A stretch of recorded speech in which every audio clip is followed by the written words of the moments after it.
something to happen, the verb. Secondly, it's emphatic.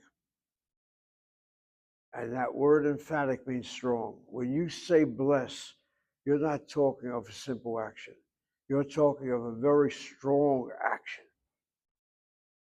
And then when you say Baruch Atah, that word Baruch, from now on, Hana, I think of you a great deal when I say blessings. When it comes to saying a blessing, Hana is not at all ignorant. She knows how to say Baruch Atah. Now you'll know how to say also, Hana, that the word Baruch is a Pa'ul form. Is a Pa'ul form. Baruch Atah Hashem. You, O Lord, are blessed. Think of the English, as Yirmiyahu will now help us. We say, blessed. God is receiving. That's a Pa'ul form. Not God is blessing. Baruch Atah, blessed are you.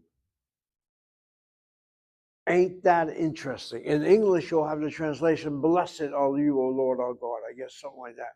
But in Hebrew, you don't have mevarech atah, you have baruch atah. The baruch is the pa'ul form. So something of Hebrew grammar in a secular class of Hebrew, do you understand Zev Garber's problem or not problem? You're getting not just simply Hebrew secularly, you're getting Hebrew very definitively, Hebrew religiously. What else can I say? How many people know that Baruch is a passive word? It's a pa'ul form. And thanks to student by the name of Baruch that we have that. And Baruch, I guess when you were born, they named you blessed. I'll tell you why they named you blessed. It's probably a hope for the future. Baruch, are you listening? I am, Ken. But I really will. I'll tell you the real reason. Your mother finally said, "Thank God he's out of here. He's out of my system. I can now feel relaxed." Yirmiyahu, I don't know if you know that experience. No male does. Any female that has a child can basically tell you, "Thank God it's been born already," etc. There's a student that's registered for my class. She would be here all the time, but she lives in San Francisco. She's a twin sister. You might remember her. Well, I don't think you do. And I gave her the Hebrew name Malachit. Her name is Angelina. Anyway, her sister has a child, and she has to help the sister take care of that child. So whatever the sister does, she's got to be with her. They're twins. They work in the same place, and she just needs release from this. But anyway, the sister naturally has to work, so she has to help her out, etc. But anyway, that's what goes on. And believe me, when she has that ability to have some relief, she feels so relief from all this. But that's what happens when you have a baby. You have to take care of them in a very, very, very intensive way. And I speak also for animals. I have an animal whose eyes are now blind. My next door neighbor, their animal's going to have to be put to sleep soon. I spoke to them today, this morning. And you can tell between the conversation how the anguish is when a living thing is going to have to be expired. There's no question about it. And today is Yom HaZikaron, by the way. And the first thing I thought of, and Yirmiyahu, I don't know how to explain it, why the killing of 8 children done by a father. It does not make any sense to me. I don't care what his explanation is. Check him out. He was militarily trained. There's something wrong here. It just brings anguish and tears to me. Poor children. His ex-men, well, they're my kids, aren't they? I'll do what I want. No, you don't do what you want. Anyway, I can't get into that right now. But anyway, back into the word Baruch. Okay, so Baruch, your name is perfect. Your name is a pa'ul form, first of all, and secondly, the verb itself to bless is in the binyan piel, which is what we're starting with right now. Okay, getting back now to our page. So you now understand how Edna uses the terminology. Pa'al is basically the basic binyan, also otherwise known as the binyan kal.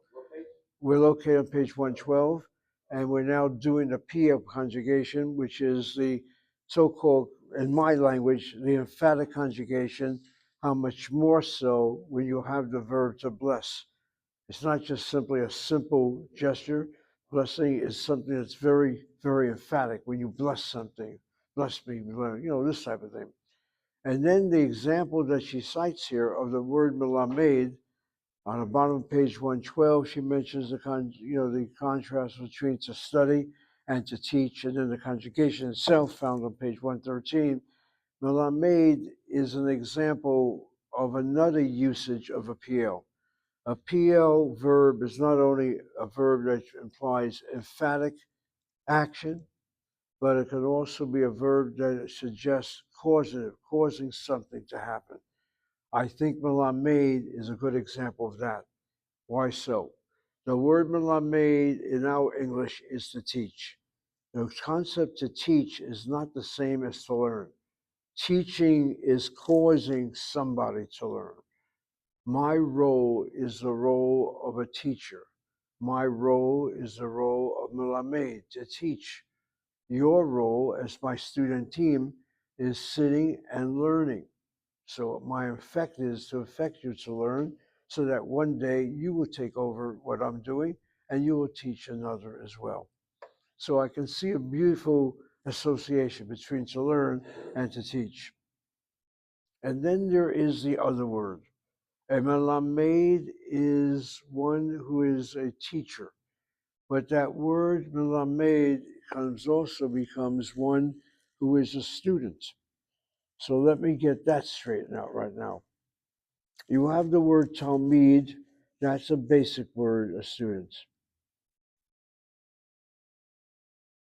I'm just trying to think of something right now. A talmid would be a student who is elementary in the learning process. A melamed is a student who is involved full time. In the yeshiva world, a student who studies day and night is called a melamed. But the word melamed means to teach. And I guess what happens when you call a student a melamed is that the student, as he's studying, is teaching as well. You have 3 people or 2 people sitting in a group discussion. That's how you study in the yeshiva world.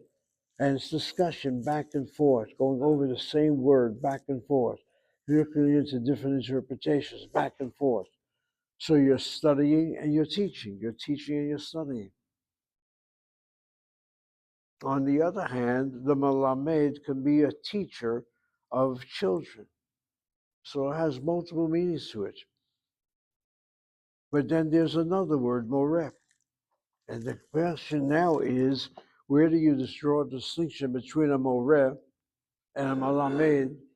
And is there a distinction? The word moreh is normally the word used. Melamed would be a teacher, but so the word moreh is a teacher. And in elementary schools, you don't refer to your teacher as a melamed. That melamed word is strictly in intensified learning situations. And that word moreh has the root letters of Yud Resh He, which makes it even more problematic. Yud Resh He is the Hebrew verb which means to shoot, to shoot. And now the question is, what does to shoot have to deal with a teacher? Are we talking of teachers coming to class with a gun and shooting their students?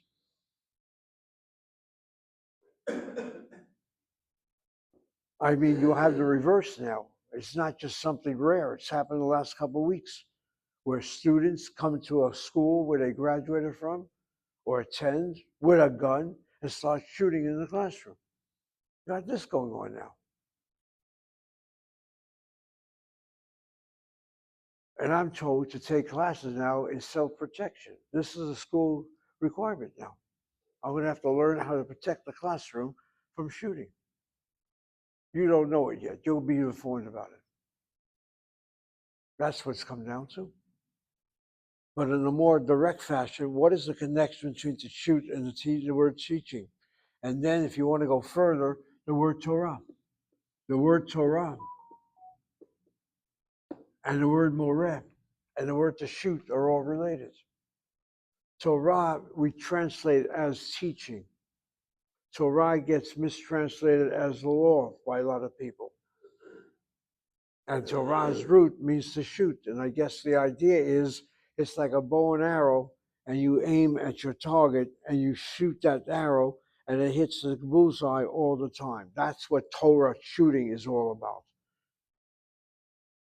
But I find it interesting that the root to shoot, however you interpret it, by arms or by metaphors, is related to teacher and to Torah. And then as a verb, Yud Resh Hey, let's go over that for a second, is not a Shlemim verb. Why so? It has a laryngeal letter. It's a Lamed Poal Hey, Lamed Hey verb. And the fact that there's a Yud present, not only do we have a problem with Ayin Vav, Ayin Yud verbs, it's also a situation if the first letter of the verb is a Yud, we have a special family of conjugation called the Pei Yud family. The Pei Yud.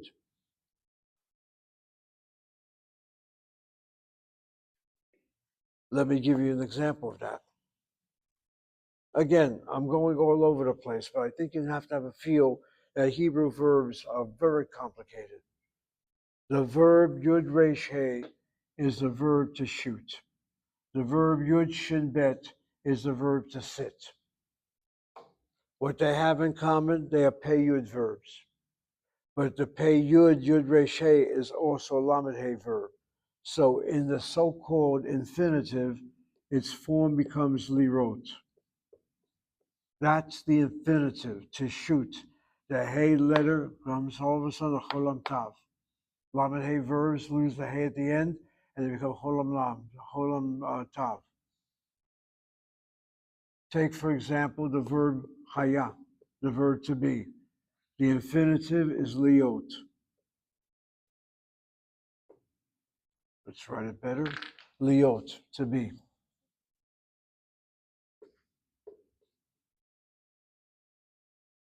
My concern is that Lamed Hey becomes a Cholam Tav. That Lamed Hey becomes a Cholam Tav. Liot means to be.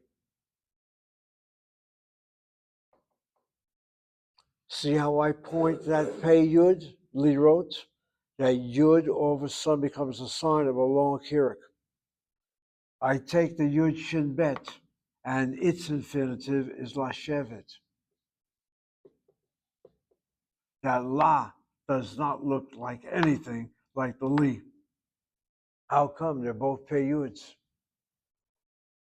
That's the problem. Once you have a verb that has the appearance of being in the same family, it can well be different somewhere in the conjugation. In the case of Lashevet, the Yud drops out completely. It's called Chaser, a missing Pei Yud. Where in the case of Lirot, the Yud sticks around, it's called a Nache. It rests, but it doesn't look like the Yud anymore. It looks like a long Kirik. And this you'll learn when you get into your studies. We're basically dealing with Shlemim verbs. And the word Melamed, again, is a teacher, you might say, intensive teacher. A Moreh is a teacher, I guess, in the more secular sort of way. And a Melamed is, a Melamed, as they say in Yiddish, is one who is intensively learning. He's a Melamed. Which means with all his learning, he can teach as well. Okay, with that said, I'm looking now at the conjugation of the four forms of the Pio in the so-called Benoni or present tense.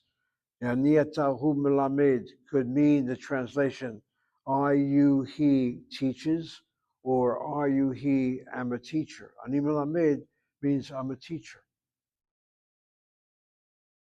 Melamedet is a feminine singular. And notice that Edna has a tendency, not all the time, of placing the sound, the accent, if it's not the last syllable, she will show a marker where it is second to last syllable. You by now should know that. A short vowel, open syllable is irregular and draws the accents. And when it comes to syllabication, look at the word melamed. In fact, what I should be doing is putting it on the board for you as well. Okay, I'm going to write it on the board. You look at your text, follow what I do on the board, be able to do it yourself as well, and you'll get a sense of accomplishment. The masculine singular melamed. I think we were like 112 and 13 around those. Yeah. What page 113? 112 and 13? We're looking at page 113 right now. Okay, melamed. Going back from Hebrew 1, the so-called Slavication. You see that word melamed? You begin with the letter mem. Underneath the mem is a shva. A shva underneath the first root letter is always a shvana. You don't end a syllable with a shvana. You go on with the next combination. The lamed has under it a patak. You stop for a moment and say a patak is a long, medium, or short. You check your vowel chart. You should be part of your mind thinking right now. The patak is a short vowel, and given short vowels to be regular should be part of a closed syllable. To close a syllable in Hebrew, the next letter will either have a dagesh in it or will have a shva under it. If it has both a dagesh and a shva, then the dagesh is seen as chazak and the shva is seen as a shvana. In this case, there's no debate. A dot in that mem, no shva underneath it. It's a shva, dagesh chazak. It doubles that letter mem, and so the first mem closes the patak, and the second mem starts the next syllable, which is CVC, 2 syllables. Melamed.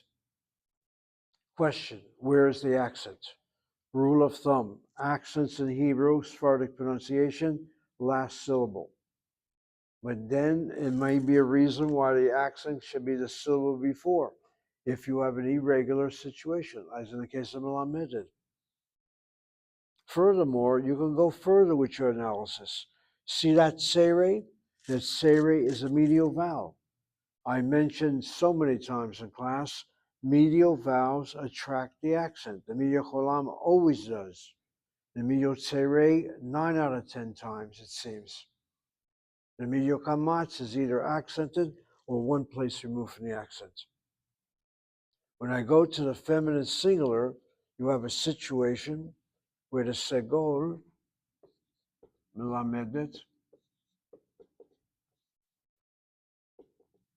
you got the CINCVC, right? CINCV, dagesh chazak, CVC. The segol here is CV, not closed by dagesh chazak in the next letter, the segol, and so it draws the accent. Short vowel, open, irregular, needs to be accented. The last syllable is CVC. Here you have the short vowel closed. And try to review your so-called Bega Kefa letters. A Bega Kefa letter is plosive if it begins a word or follows a shvanach. This dalet is following a vowel. This tav is following a vowel. So they are both continuant, they are not plosives. And now you go to the plural. What an Israeli sees is words without vowels.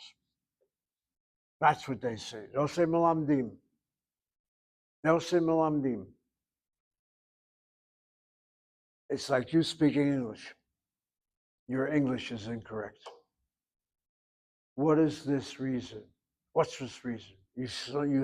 When we speak English, at least in the New York area, you throw words together. Probably the classic example, what is happening? What's happening? But then again, you're a native speaker, so what's the big deal? The big deal is you somehow, I don't know, you get rid of syllables that way. And the same thing with Israelis without vowels. They'll read this word as malamdim. It's not malamdim. When I vocalize it, you'll notice how I am vocalizing it. And now watch the slavication. The constant mem, the shvana, the Lamed, the Patach, Dagesh Chazak in the next letter. C, Ayin, C, V, C, C, Ayin, C, V. And that Mem has a Shvanah under it. A letter that has both a dot and a Shva under it, the Shva is a Shvanah. It should be pronounced Melamidim, not Melamdim. Melamidim. And that's what you do. You have a CIN, CVC is your second syllable. By saying it Melamdim, it's like cutting off the Dagesh Chazak completely. And if this were a Shvanach, then the Dalet should have a Dagesh Kau in it. It does not. That tells me that this is a Shvanah. That's what you're learning in Hebrew.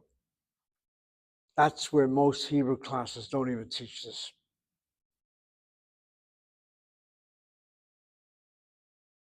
And that's why when we had that problem the other day, the Ha Elohim is this, the definite article with the word Elohim. And I raised the whole question, what's a definite article dealing with the name of the Lord itself? And then we kind of figured it out. And then with Melamadim, as far as the feminine plural goes, it's Melamadot. And now getting back to Garber's theory of the so-called verb in the present tense. Do you notice how the feminine plural looks? Acholam tav. You notice how the masculine plural looks? Achirit yamim. These are the exact markers of a noun, masculine plural, and a noun, feminine plural. Im ending and ot ending. And what about the et word, milamedet? Feminine nouns end with a kamatse, end with a segotav, end with a chirikyotav, and with a shurtav. This ends with a segotav. It's a marker of a feminine singular noun. As far as the masculine singular is concerned, that's any kind of ending. In this case, it's a tseri, milamed. That's how you argue. The so-called verb in the present tense is theoretically a verb, but it's really not. And then the infinitive, you got that word lamed, add a lamed to it, lilamed, lilamed. So what's very impressive about the PL is that the Aina Poal has the Dagesh Chazak, it's doubled. Now what about another verb? In light of the Baruch word, let's take the verb to bless. Let's take the Bet Resh Kaf. I followed my Shlemim example. I write out Mevarech. Right away, the eye should see a problem. What are we going to do with this patach? The patach is a short vowel. The resh is one of the 5 letters that cannot be doubled. So the laryngeal letters, I should also add, if your verb has the letter resh, you're going to have to make some changes. You increase the patach to a kamatz. Mivarech is spelled not with a patach on the Ayin Poal, or in this case here under the Pei Poal, but a kamatz, mivarech. Sounds like a patach, but it's a kamatz. And then your vocalization, your slavication is C-ayin, CV, no problem. CVC is the second syllable.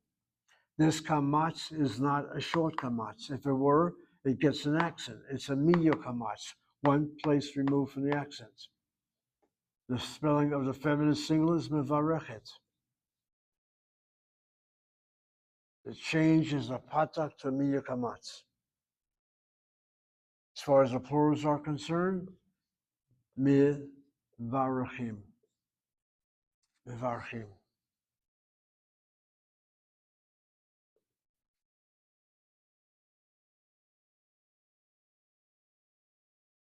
And mivarchot.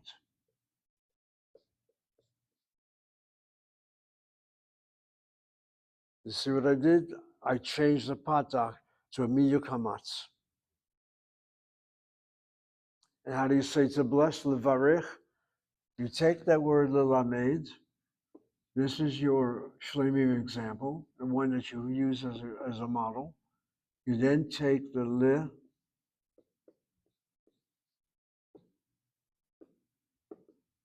and notice what I did.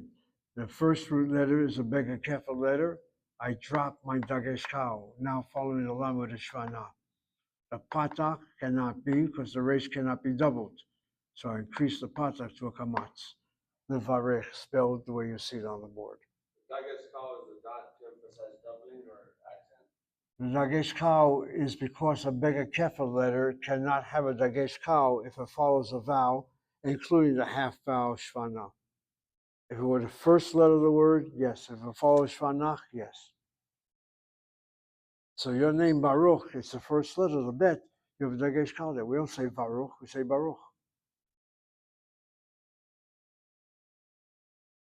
And how many times you say that word or hear that word at a table? Baruch, Baruch. You have a very hallowed word.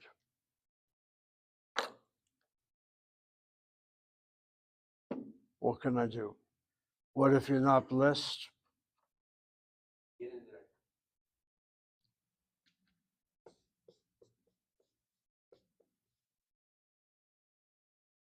That's the word. Let me look it up. Professor says you should not do that to your students. All he needs to know is the word Baruch. He does not need to know the word Kalul. Let me double check this. Well, let me double check the meaning. Why does my head think this way? I don't know why it thinks this way. It's certainly not meant to be personal, Baruch. Let's see what the dictionary says, if it even has this word.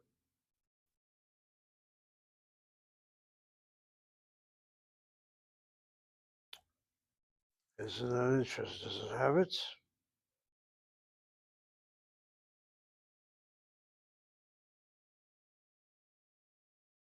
No, it does not.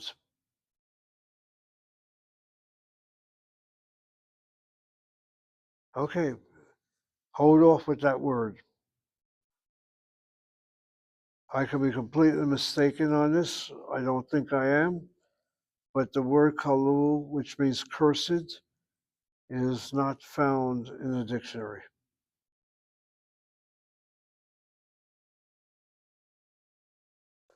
Let's see if, let me just look at the English now.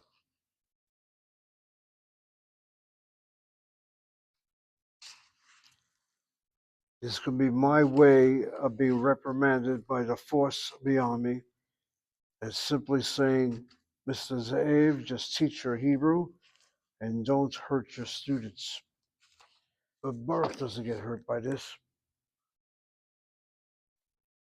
Let me see if they have a word for cursed here. Yeah, they have the word klala. I am right.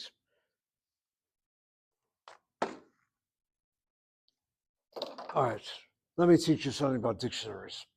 The word klala. My eyes go blind now. All right, just 1 minute. Klala. Klala is curse. Klala is curse. A noun, I guess. Klala. I use the word kalul.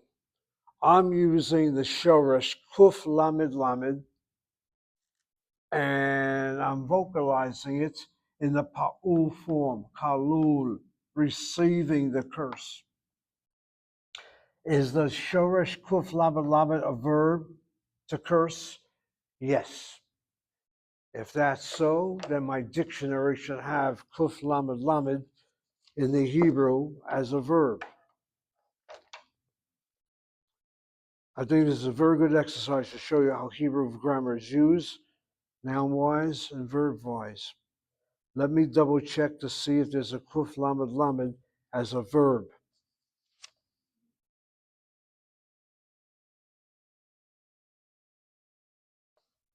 Yes, there is.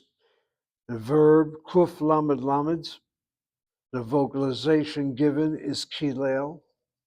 The vocalization given is kilel. Pay attention now. Kilel has the vocalization of PL. This is a dictionary way of suggesting that the shoresh kuf lamed lamed, when you conjugate the verb to curse someone or curse something, you conjugate the verb not in the binyan pa'al, but in the PL conjugation. Why is the verb to curse in the PL? Yirmiyahu can tell you this. He's been the receiver of curses God knows how long. When you curse someone, you're not playing around. You SOB, get your tush over here right now. Come on.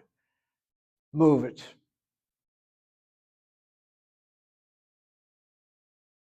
That verb is not a simple verb. It's emphatic.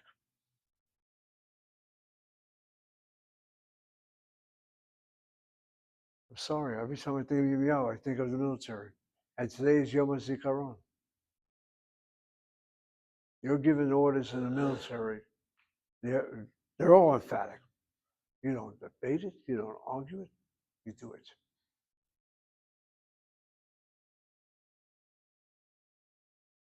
That's where our president needs to get a little experience.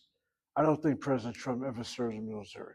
No, he drafted the Dodge. Bunions or something. How's that? He drafted the Dodge. He had bunions. Yeah. Well, that's his big problem.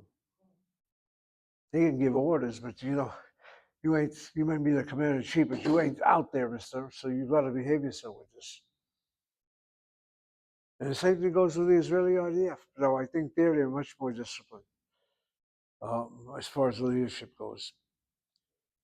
Netanyahu, to my knowledge, served the military as an advisor. He was part of the advisory group. They have like a secret group that does advising.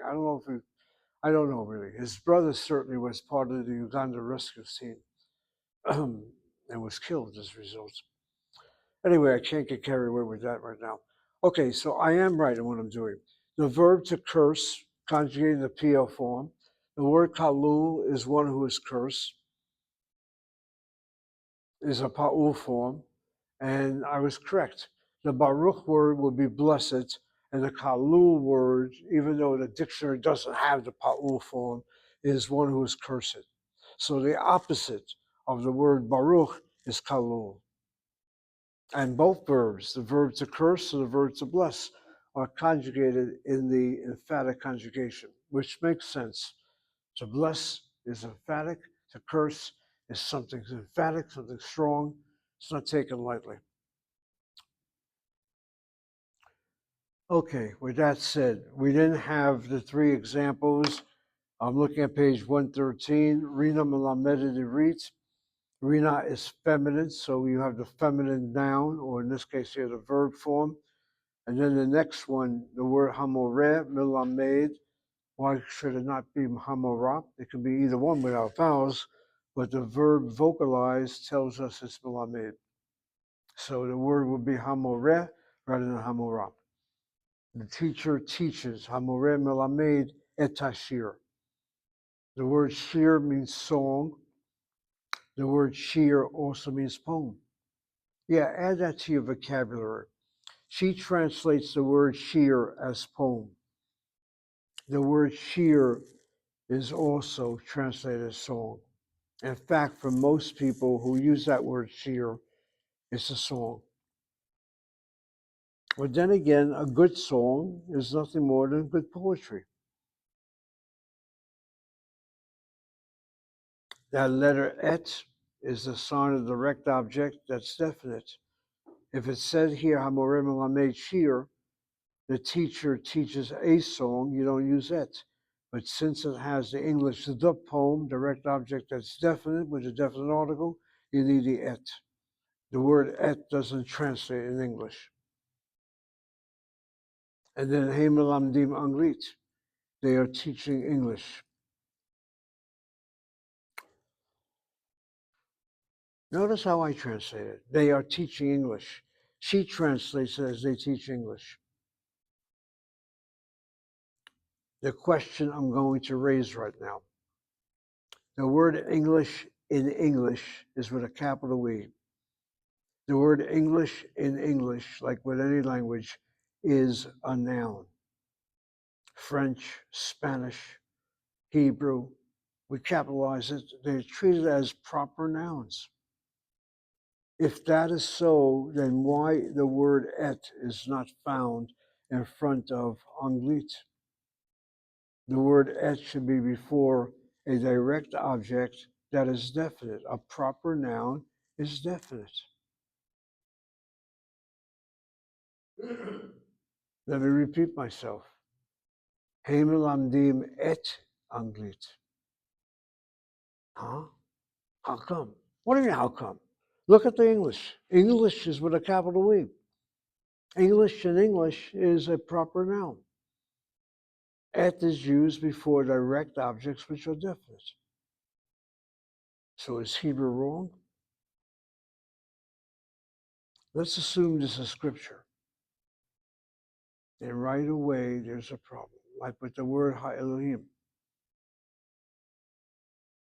That's why you got to be careful and you got to investigate more. And the answer is the following. The Hebrew language does not refer to languages as nouns. They are referred to as adjectives. Anglit is an adjective. Oh, English has as a noun. I know what English has. I'm telling you what Hebrew has. And the anglit is meant to imply an adjective acknowledging or addressing or describing the word safa. In other words, instead of writing out safa anglit, the word safa, the word for language, yes. There are two words in Hebrew, as you know, for language. One is lashon, which is normally used for sacred language. So I'm told, Lashon Ivrit is Hebrew used in sacred terminology. And the other word secularly used is the word safa. When we say anglit,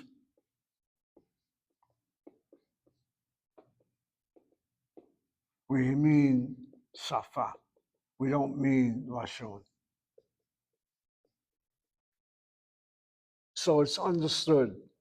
Amoreh melamed, or Amorah melamedet, if you wish, safa anglit.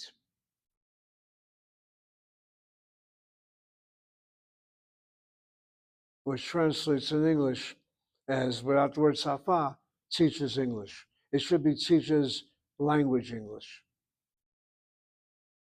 or the language English. But the point is, the adjective is a word for anglit and not the noun.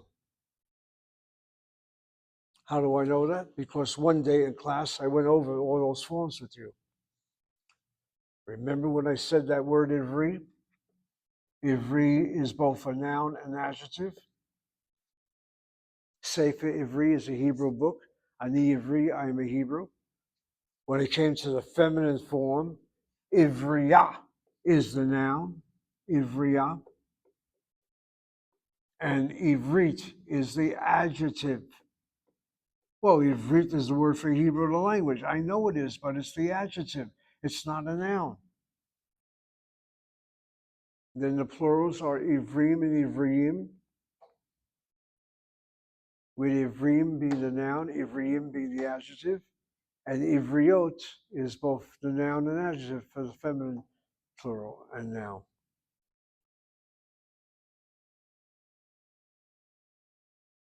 I can say Hannah, he Isha Ivriya. Hannah is a Hebrew woman.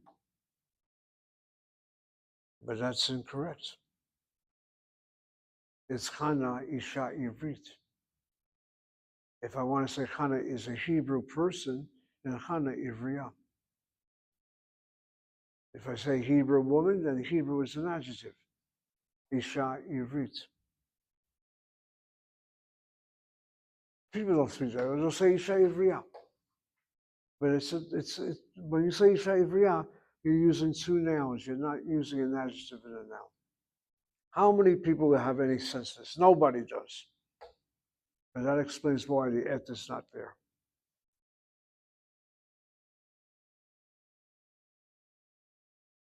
And then Baruch and Hannah, when you say the Kiddush on Friday night.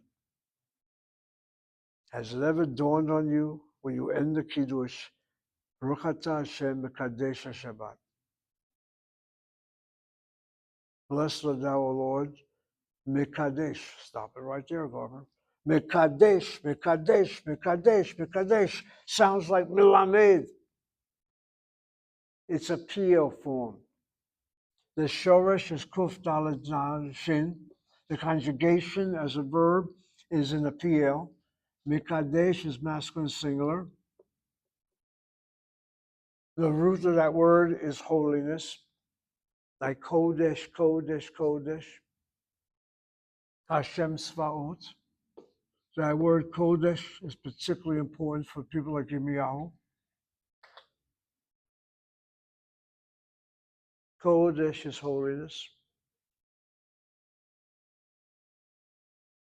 And that word holiness is found, I believe, in the book of Isaiah, chapter 6 somewhere.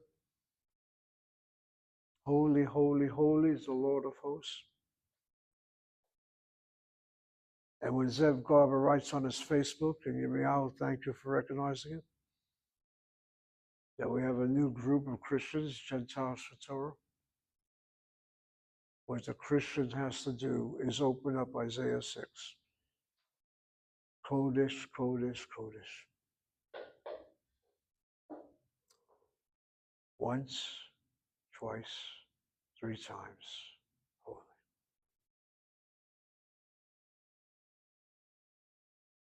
You see how a Christian can read Torah?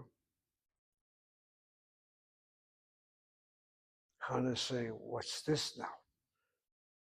As a Jewish woman, Hannah, you read the Kodesh, Kodesh as a chazakah. When something is said 3 times in succession, it's permanent.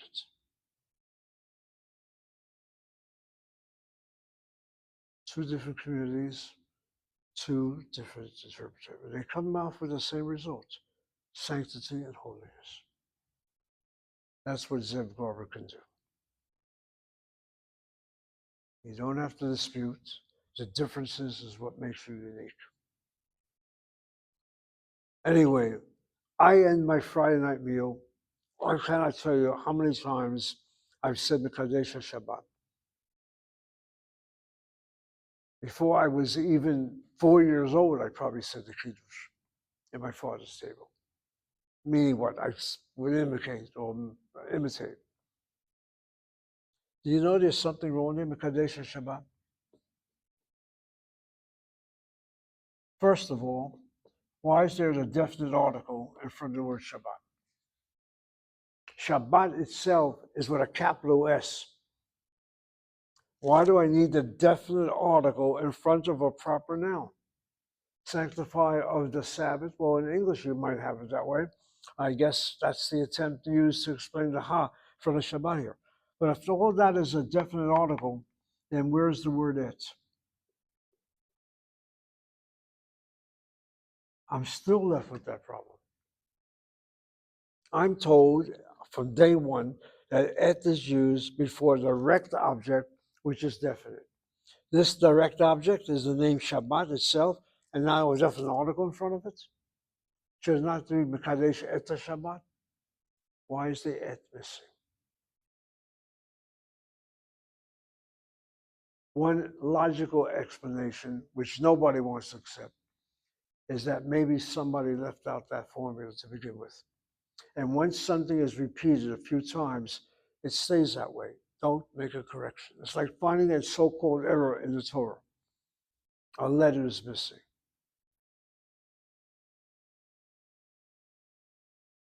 My fellow Jews, listen carefully. There are a number of errors in the scriptures. And you have a Tikkun Sofrim. You have the scribes that offer an alternate reading alongside the margin. Don't touch the text. And Yirmiyahu will be the only one that will agree with me right now. The error probably came in because the scribe back then might have made the error or left out the letter. Not intentionally. And it got perpetuated that way. Or can I say, Chas v'chalila, God forbid, that Hashem purposely revealed it as an error so that people like me can have a class?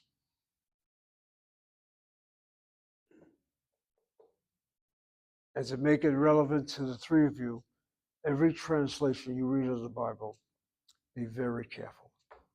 Your translations have errors or have philosophies built into how they want to translate that particular word and may not be the original. That Holocaust of the word Ola is a good example. Okay, you get what's called a fallout when you study Hebrew, and some different points I'm making with it. Yeah, but Kadesh Shabbat, there's something I don't know why the et is missing in that word, in that phrase. Okay, getting back to our Hebrew right now, as I'm losing my teeth. Okay, you have the middle of page 113. She gives you Milomed, Milamed, she gives you the word Talmud, Lamed Mendala, etc., etc., etc.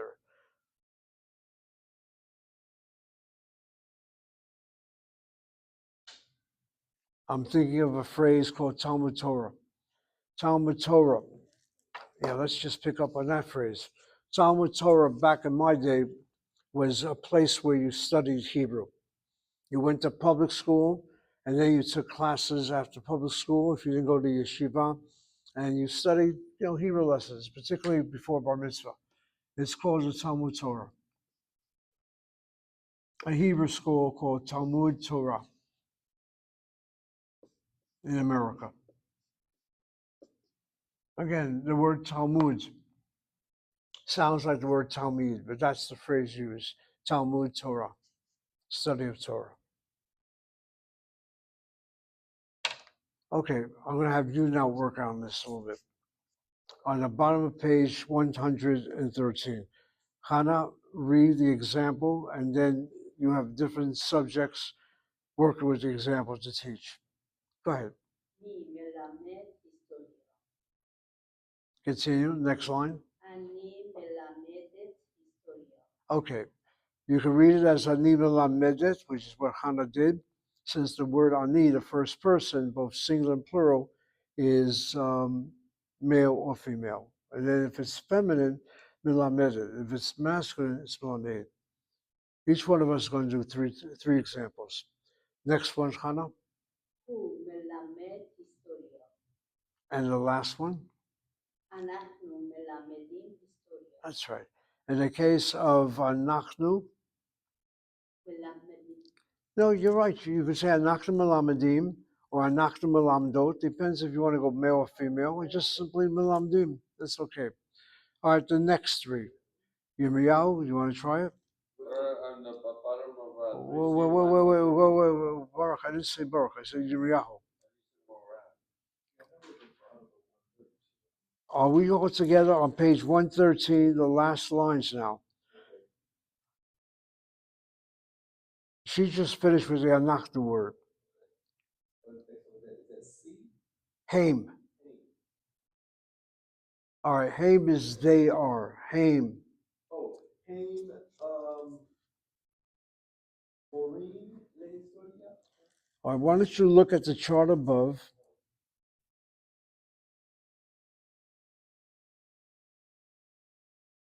And what do you think Haim would be? No, give me the words in Hebrew. They are teaching Hebrew. Or rather, what are they teaching? So they are teachers of Hebrew. They are teaching Hebrew. well, 1 second. I'm going to follow her example. Mimela Historia. So to answer the question, who is teaching history? Then you pick up with the answer Haim, but what's the verb now?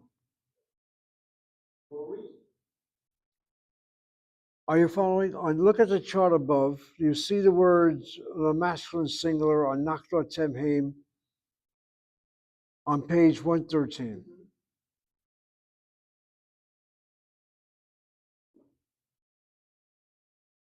Are you on page 113?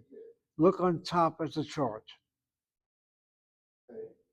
And you see melamed, and then underneath that word melamed, you have the word melamedim.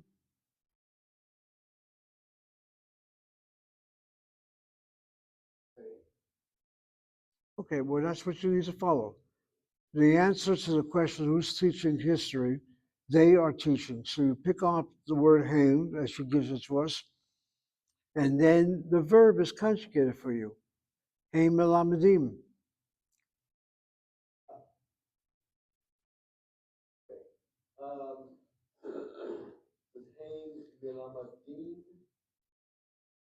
Historia. Okay, take the next one.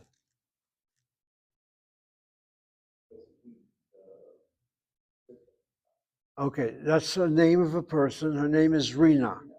Rina is Melamed. That's right. Historia. Historia. Okay.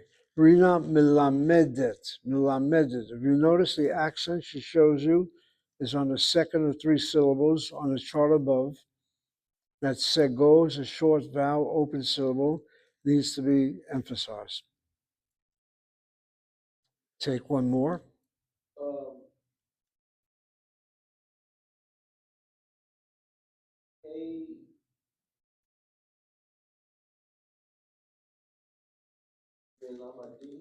Okay, well, let's first get down that subject, the teachers. So think of the word more. Okay, it's not hey morim, but hamorim.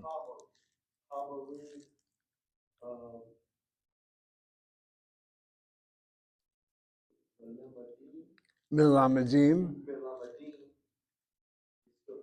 Okay, all right, we're getting there. The word is hamoreh, the teachers. All right, let me just make it very clear right now because that word hamoreh could be difficult. The word moreh is the indefinite state of the noun. Morah is the feminine singular. The plural is morim, masculine plural. And morot is feminine plural. When you add the hey in front of it, it's hamoreh, hamorah. And then the hamorim word is very, very confusing. There's a tendency among people, I would like to say unintentionally done. We don't say the word hamorim, but say the word hamorim.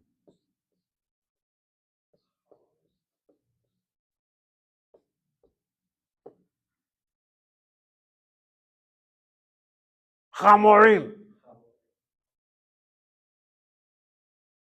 No response from Hannah. Good. And Yirmiyahu. Should I tell you what hamorim means? Hamorim is the plural of the word hamor. A hamor is an ass, a donkey.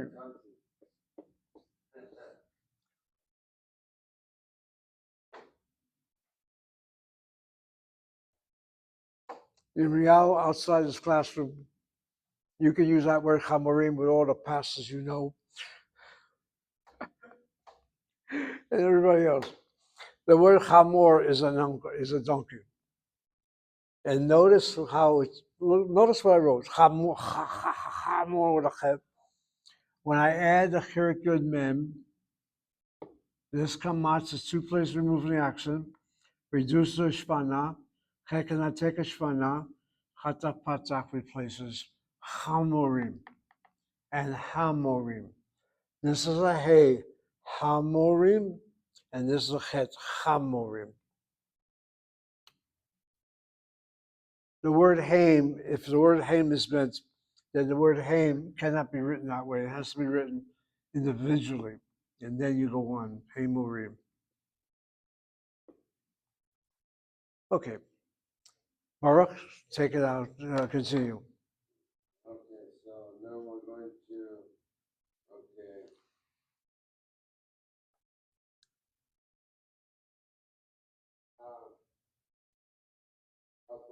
Sefer. Well, read that word for professor again. Oh, professor. Okay, very good. A professor, yeah. Okay, let me see, Melomed Historia. Continue. Okay, Amora Hahadesa, Ahadasha, good. Ahadasha. Okay, uh, Melomedes Historia. Okay, let me get everybody's Was attention. it plural? No, 1 second. We're almost there. The word is milamedet. Milamedet. Try to see that word. Milamedet. Melomedes. Okay. No, not milamedet. Milamedet. The second syllable. Melomedes. That's right. Okay, let me just look at that word hadash. Again, Edna will throw words in here. She doesn't really go into any background, etc., and expects us to know how to read it. I mean, that's okay, but let me try to help you with this. This particular word is particularly important. The shoresh is chet dalashin. I have my luach in front of me, my calendar. And not too long ago, like last Friday and Saturday, I guess, we had a chodesh, a Rosh Chodesh. I now have my calendar. Let me make sure I got everything in order here. Or maybe I'm mistaken.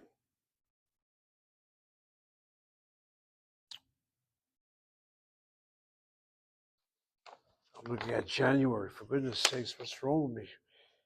We're in April somewhere.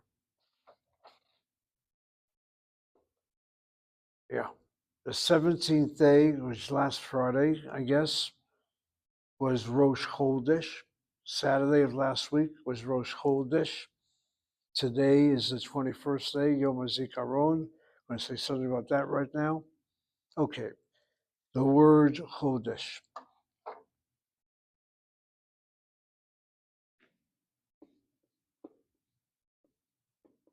Chodesh is the Hebrew word for month.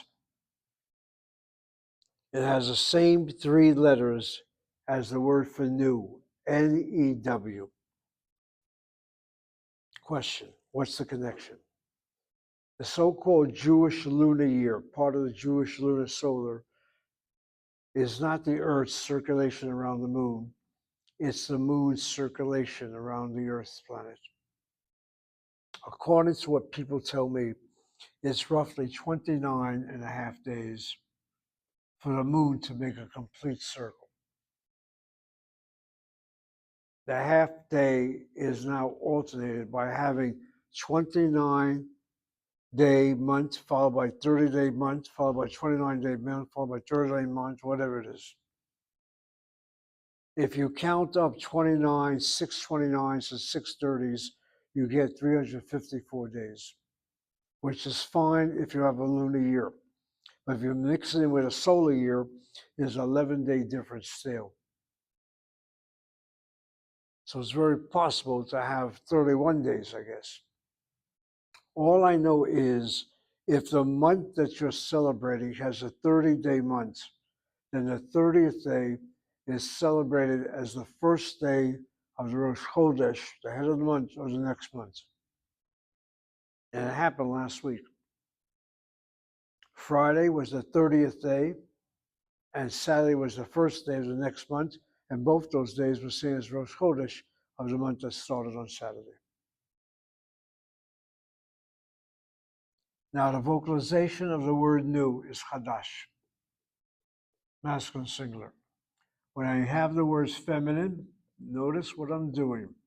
I add my kamatse. I notice I have 3 syllables. I would say to myself that the kamatz is either accented or one place removed from the accent. In this case here, the accent is on the last syllable. This kamatz is 1, 2 places removed, reduces to a shvana. Ket cannot take a shvana and takes the hatapata. Why not the other hatafim? Because the original sound is the sound of ana. So it's logical. Chadasha.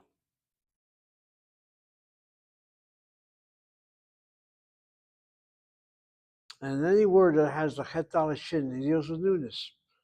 Chodesh is month. Chadash is new. A chidush is something new, a new experience. A chidush. Get used to that word. Let me ask you a question. So you're saying that what happened, because I noticed that this last month it appeared like they had celebrated Rosh Hashanah for 3 days instead of 2. Who celebrates Rosh Chodesh for 3 days? Well, at least 2 days. They were celebrating their services in the morning for 2 days for Rosh Hashanah. Yes. So what do you mean by 3 days? Well, I just lost track. I wasn't Okay. sure. It was more than one. And that word's chidush, by the way. Let me just show you how this works. Sounds like the word kiddush. Kiddush is the name we give for the sanctification of the wine. Chidush is the word that's used when something unusual happens, a new occurrence. It's a chidush. It's a new thing. So there's something special about the vocalization of E and U, as you see it vocalized.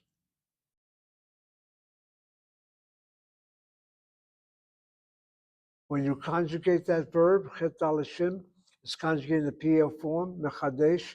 Mechadesh is to make something new, is to renew something. Again, PL verbs are emphatic or causative. To renew something, I guess, is causing something to happen. Again, to renew it. And then there's the other word, where chet alashim. This word you better know. The word is chadashot.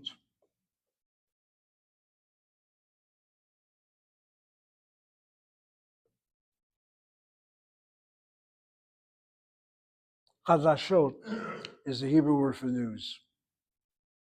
As news from the newspaper, news from the radio.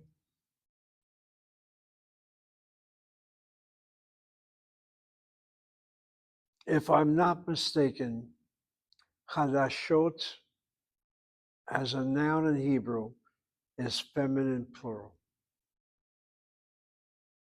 News, that word in English, is a singular word. The news is good, not the news are good, even though it ends with an S. Let me double check the Hadashot word. Hadashot is not what I have in mind to be a problem. That word is definitely the word for news. The question is it a feminine plural? Treated like a feminine plural, because it appears like one. Let's see if it even has this word here.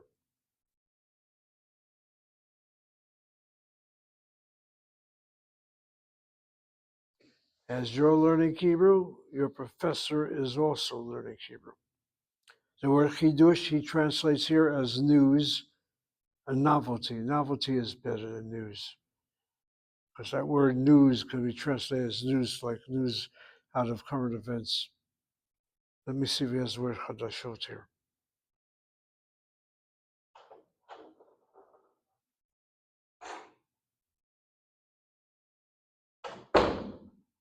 Yeah. Okay, let me now give you something I was not aware of. Chadashot, news or tidings, and the Hebrew has by it Zion Resh, which means it's a masculine word, not a feminine word, used in the plural. All right, let me make sure we understand this. When I see the word Chadashot and translates as the word news, I would think it's a feminine word because of the ot ending. The word, however, is seen as masculine, but it's treated as a plural. So it's Hadashot Tovim, not Tovot. I doubt if any Israeli knows that. I'm serious. That's why it's so important to have a milon. And you can say this about me. The professor is always looking, is always double checking. So much is my mind. And let that be a lesson for you as well. No matter how sure you are of something.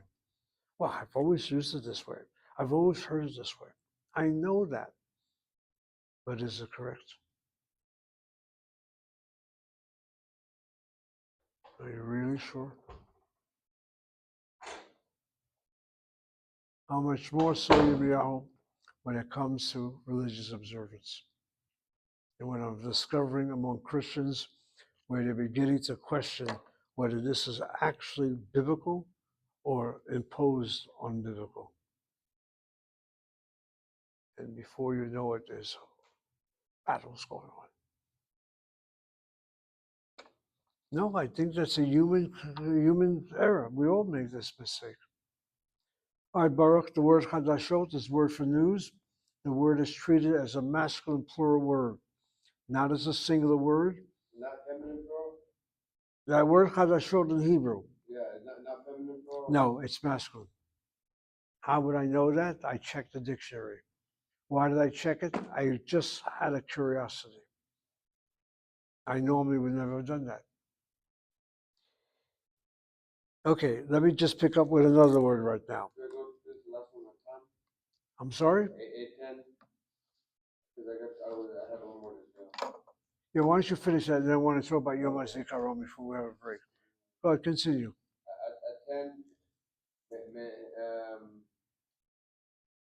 Melamodim. Okay, again, no, look at the word aten. Is aten masculine or feminine? Okay, well, a term is, I'm not sure, feminine or, it's masculine plural, right?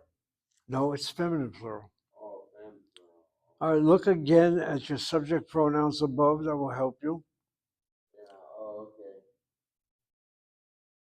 Oh, so yeah, okay, a 10, melomodot.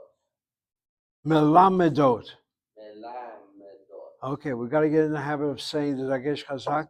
Melamidim, melamidot. Right. Among the crowd at the Beit Knesset, they'll all say, if they say in the Hebrew, they'll go melamdim, melamdim, or melamdim, melamdim. They won't say melamidim. They're going to correct me to say it the wrong way. Well, you can correct it. As far as the Farsim are concerned, once Hannah knows how to say it, they'll all say it the right way. I'll tell you one group that will insist on it is the Temanim. And they are very strict by it. They won't let you go to the Torah. I'm told, I don't know, unless you know how to say Hebrew properly. And Hebrew by them is their dialect. So all of a sudden there's another problem. But that's okay. That's privileges, I guess. All right, let me just say something else here. That word Hamorah, first of all, and then the Chadashah. Okay, that word Chadashah we know. And the pointing of the definite article, let's just go over that for a second. In the case of Chadashah, well, let me go over a little review right now. In the case of Chadash, the definite article is pointed with a sagol. You should have the principles of the definite article. In front of the laryngeal letter, which has the medial kamatz under it, the hay is pointed with a sagol. He Chadash. In the case of Chadashah, you have a chatapatach, and the hay is pointed with a patach, even though the chet letter cannot be doubled.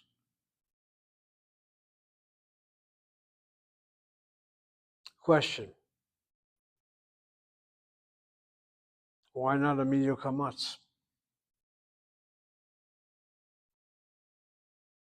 The medial kamatz beneath the hay is in front of the laryngeal letter, our ear, in front of the laryngeal letter, aleph, ha'ish. In front of the hay and the chet letter is pointed with a patach. And the question now is asked, why those two letters are patach and the aleph and ayin are medial kamatz? The only answer I can possibly give is that the hey and the chet letter are pronounced. The aleph and ayin for our tongues are silent. You say an aleph letter, you don't have a sound to it. Maybe if you Farsi, you have an aleph sound. The Teimanim have a sound to it. You speak Arabic, you have a sound to it. So the question is to Hannah, well, what's the matter? She's from Persia. She knows how to say it. Don't ever say that to a Farsi. They get insulted if you tell them they speak Arabic.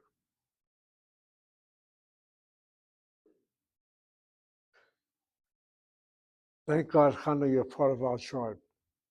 Imagine a Farsi Muslim who's told who doesn't speak Arabic, and he's got to read his Quran in Arabic. So they got a big problem over there. Can't speak the language, they don't recognize the language. But somehow the Quran is in Arabic. Don't you see what I'm getting at? As far as Christians are concerned, how many of them know Hebrew? That's why it's so important for them to know Hebrew. Otherwise, they're reading translations that come from Latin or Greek. And now there's a new advertisement, a new translation. I cannot tell you how disappointed I was. I wasn't disappointed. There is a Jewish Publication Society translation of the Hebrew Bible, which is supposed to be tolerant of the feminine pronoun. God is not referred to as he. They're using pronouns now that don't offend females. Go figure this out. All right, I'm not going to argue. This is what happens when you have a need to satisfy the current generation. And I'm not going to be around. The AI now is taking over. God knows how many mistakes I'm told the AI is now doing. It's incredible what's going on. And all of a sudden, a guy like me is getting very popular because Zev Garber is endorsed the Messianic Haggadah. But every Christian that's going to read it is going to become Jewish now. People, I know what's going on. I like Lewis very much. He has every right to make his claim, and which will tell Jews who read his particular blog, this is really not for you. This is for Christians who are trying to learn Judaism. And he's right about that part. Anyway, let's get back to these words here. So please note this. The definite article will get a kamatz under it before Aleph Ayin beginning words will stay with a patah, no doubt because the hey letter, the chet letter, sounds like they can close the patah underneath the hey letter. Okay. The word Yom HaZikaron. Let me just say something about that. Today in Israel, it's now Yom HaTzmaut, now. It's now Independence Day. We're one day behind for our purposes. I'm looking at my calendar, and the 21st day, the 4th day of Iyar, that's the month we're now in, is Yom HaZikaron. Let me say something about this word.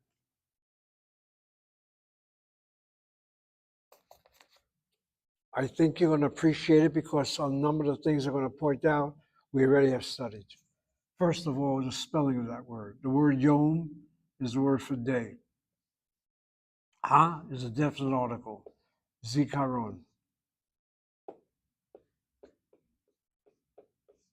Notice I'm adding the hey. Normal point is the Patzach under it. The Dagish Chazak in the next letter that follows. The definite article in Hebrew is not written independently. It's attached to the word that follows. So the vocalization is not a problem. You have CVC, the hey, the Patzach, the Dagish Chazak. You have CV, closed by Dagish Chazak there. That chirik is closed by Dagish Chazak and the Kaf. You have a kamatz underneath the Kaf, and it's one place removed from the accent. That's just application. CVC, CVC, CV, media kamatz is either accented or one place removed from the accent. Long vowel cholam, close, is accented. So far, no problem. The shoresh of this particular word is Zion Kufresh. The verb is to remember. The noun is zikaron. The noun is remembrance. The verb is remember. The family belongs to is shlemim. No yuds, no hays, no laryngeals, fine.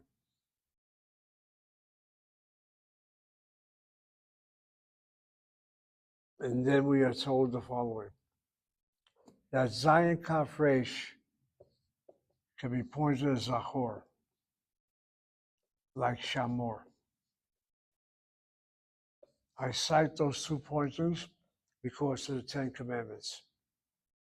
In the 10 Commandments, you have identical wording, it appears, except for the Shabbat. In Exodus chapter 20, as I open up the Torah right now, again, it's nice to work with a written text. The memory can cause a problem.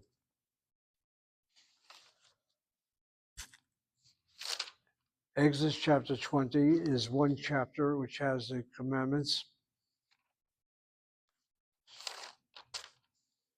I'm looking at sentence number 8.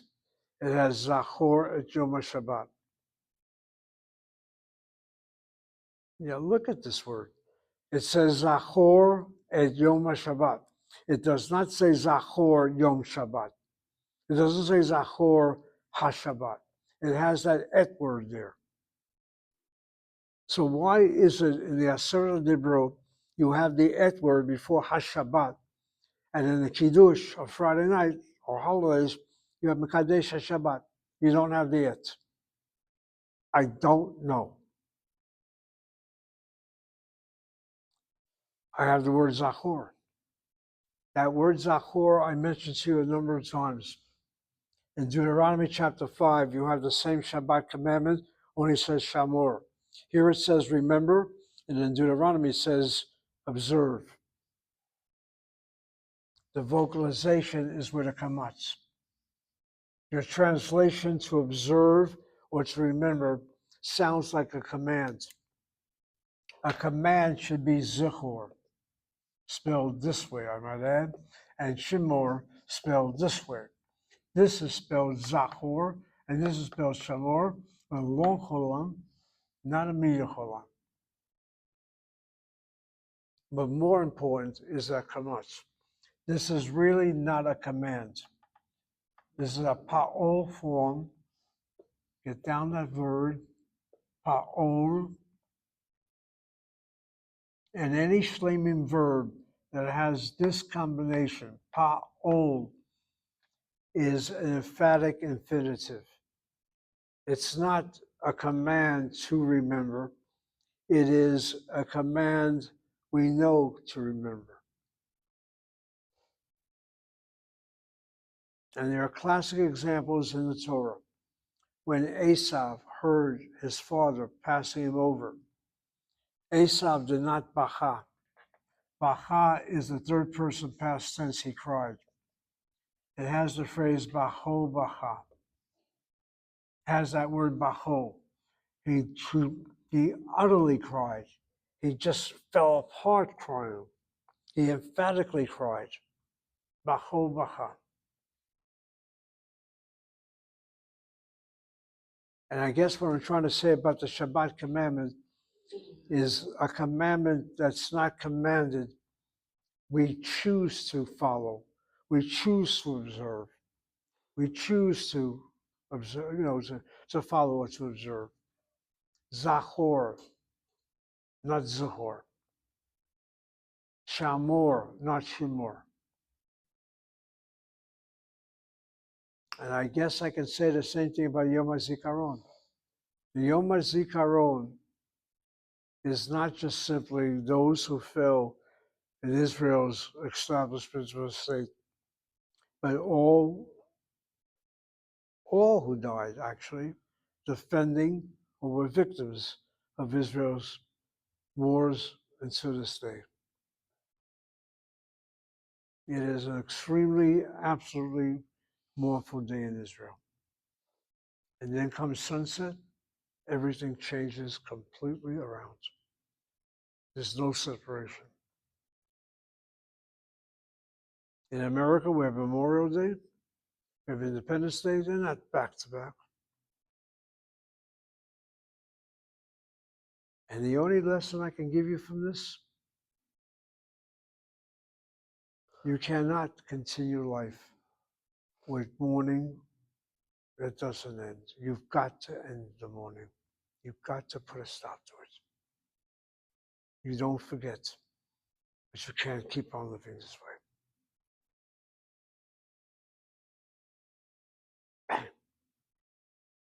Imagine mourning and then all of a sudden celebrating.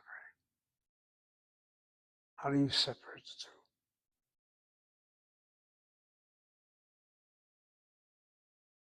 I'll tell you how. If you live through this every day of your life, you have to do this. We're fortunate in this country that you don't have to. But now Hannah and Yirmiyahu and Baruch, they're shooting in schools.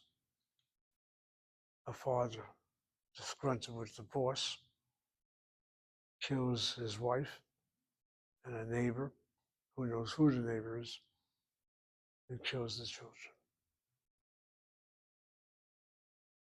They shoot up synagogues now.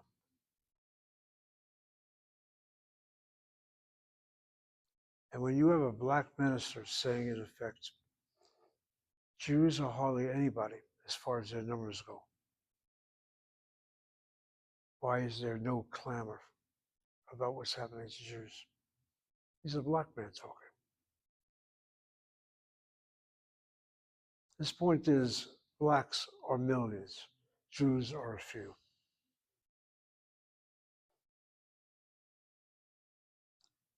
People, this is the world we're living in now. I've been asked multiple times, is everything okay with you? Me as a school. I said, there's no problem here. My wife is always concerned when I go out. I said, Susan, what are you worried about? I guess for me, I don't have that thing dominate me. But Zikaron is a powerful word. All right, people, you need your break, that's for sure. We'll see you around 20 after, and you've got to continue. Okay. Hannah, are you going to leave now? Okay. I'll see you on Thursday. Okay.